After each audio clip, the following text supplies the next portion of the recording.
Save the new generation.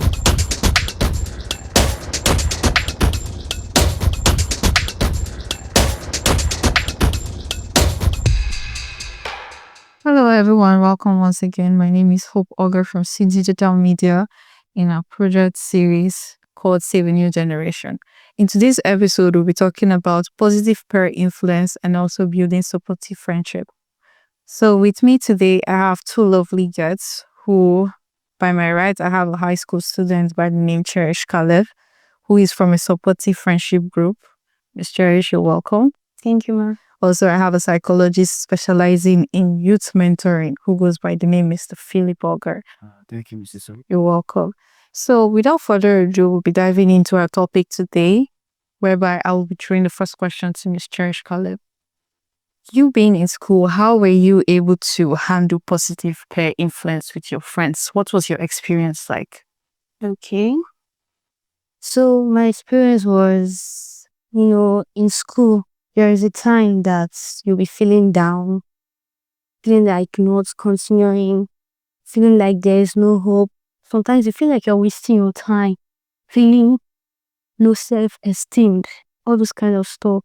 So when I was going through those times, my friends were there. They were like, you can't be giving up now when you're in the middle of all this. You still have a brighter future. You still have records to break. You have games to change. So don't give up now. We are going to make it. We are going to sign out. We are going to make our parents proud. So instead of laying down, being reluctant and procrastinating, stand up, read, and make your parents proud. And make the world proud. Make your younger generations proud. So that's how I was able to. Wow, that's really lovely. So, Mr. Philip, you being a psychologist for youth mentoring, how can you tell teenagers, how do you normally support them in having building a supportive friendship? Okay, just What's your perspective on that? just as Miss Cherish spoke, Mm-hmm. you need friends who are there to support you actually. Okay. Not just those that will be there to just eat from you. You need someone that will actually be there to lift you when you're in an actually downest I moment. think that's correct. People that are there to motivate you. Wow, Yeah. that's really lovely. That's a really good one. Anyway, we'll be taking a short break right now, whereby we'll be heading out back onto the streets to hear from people how positive peer influence have actually impacted them. So do stay tuned and we'll be right back. Thank you.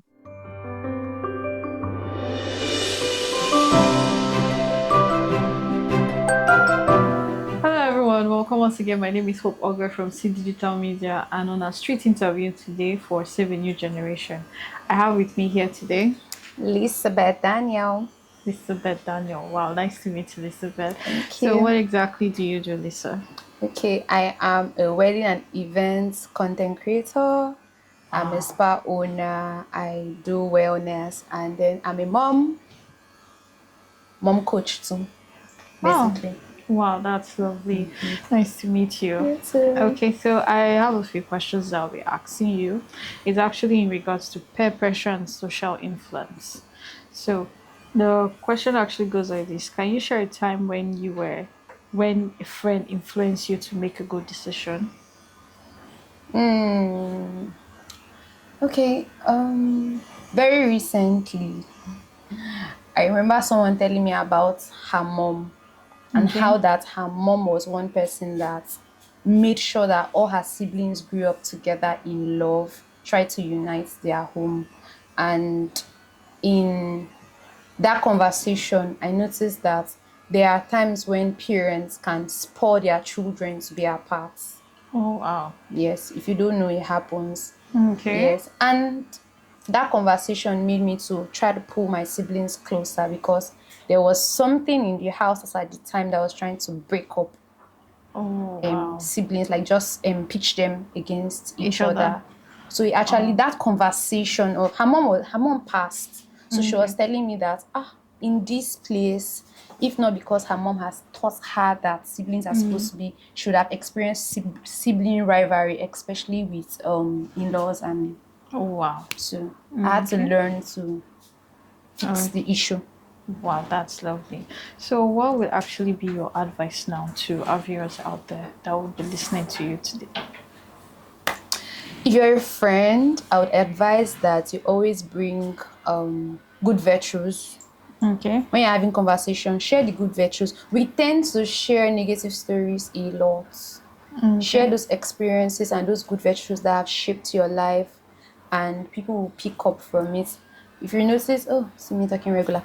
If you notice, I was having a conversation that I had someone come meet me today, Okay. and away from business that we had to talk about, she started telling me about her marriage, the good virtues, and it influenced me. Wow. She said it unconsciously in between a business conversation, and it actually helped me. I picked up something that would help my marriage.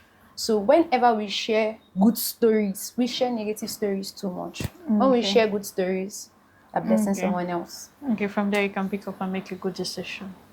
Wow, that's lovely. And there you have it. So thank you very much, Mr. Ben. It was nice talking to you. See you next time. Thank you.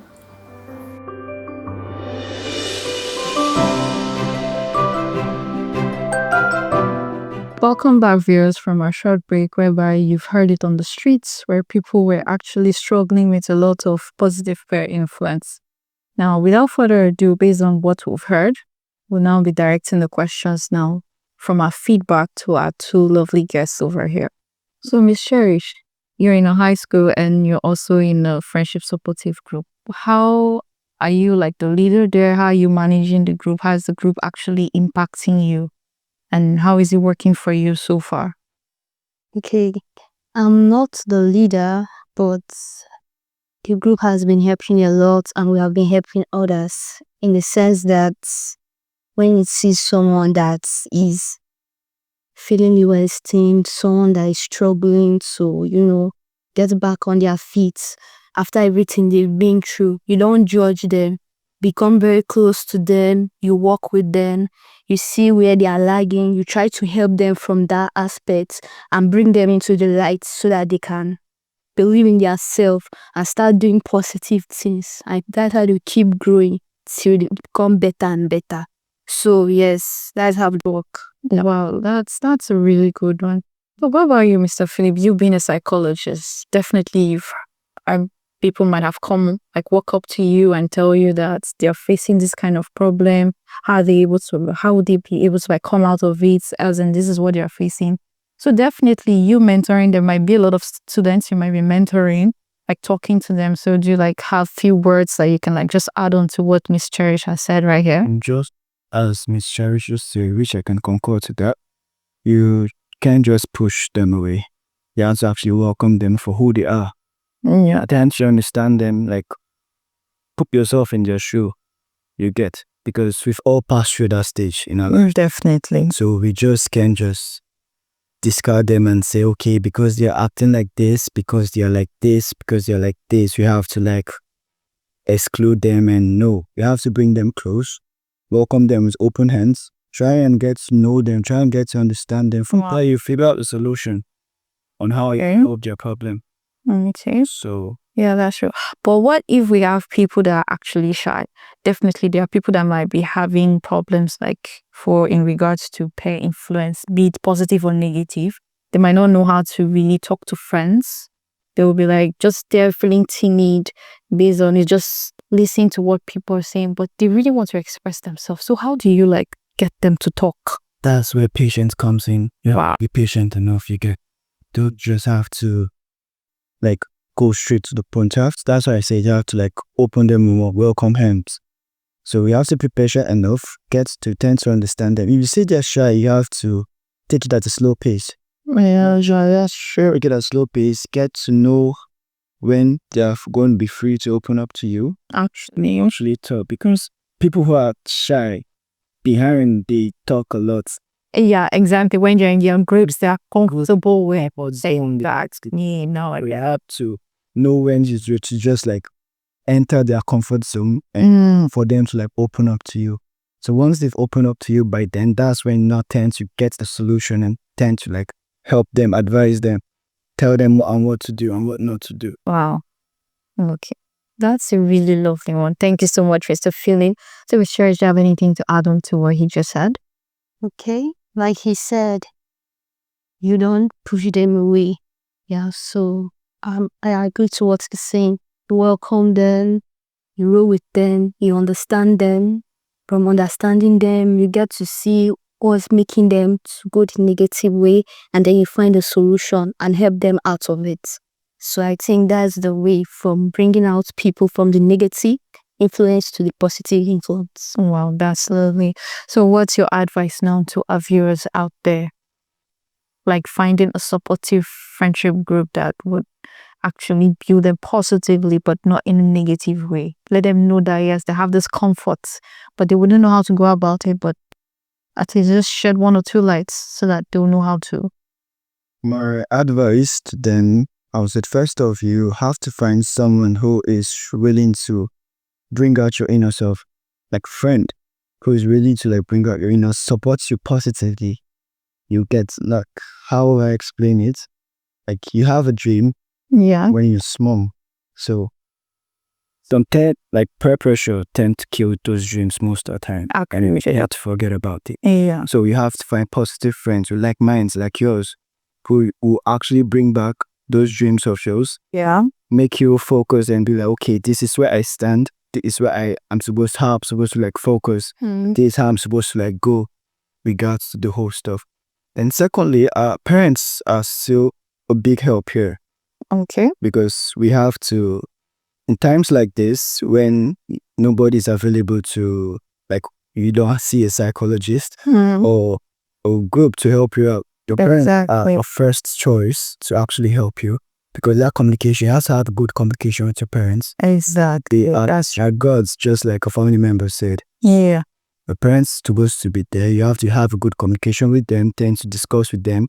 Bring your friends home so that they can see the kind of friends you keep, and tend to like give you more advice and how you just follow up with your life and all. Wow. So yeah. Wow. That is really impactful. Nice word. Really word for thought. So what about you, Miss Cher? What is your advice now to our viewers out there? Yeah, I would like to emphasize on the parents' part, most especially. There are some kind of parents you have, when your child wants to open up to you, your child wants to be close to you, you're always like, I'm tired, you're disturbing me.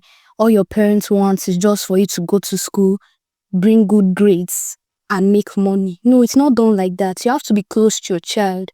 You have to be open and free with your child so that when your child is going through anything, he can be open to you. But once you are always harsh, even though that child is being threatened to the point of death, he won't say anything. Yes, you just find out that one day that child will just go and you'll be like, oh God, had I known. No, this is the time for you to be close to them, listening to them, and not being like, oh, why do you do this? Oh, that. No, you listen to them, advise them, and that is how from there you get to help your children. So yeah. Wow, that is really lovely. Thank you so much, Miss Cherish. Thank you so much, Mr. Finney. That was a really nice word from you guys. So our viewers out there, you've heard it. Try to get closer to your parents. They are like a God to you. They're your guardians. They are people that no matter what it is that you're passing through, you should try and be open to them so that they know what exactly is happening in your life. If you can't do that, you can also meet a psychologist or maybe a group in your school or wherever you are, so that people will actually know what you're passing through and they'll be able to help you before you fall a victim of whatever it is you're going through. So with this, we've come to the end of today's episode. Thank you so much. Tune in next time for another delicious episode from us. I remain your lovely host, Hope Auger. Thank you.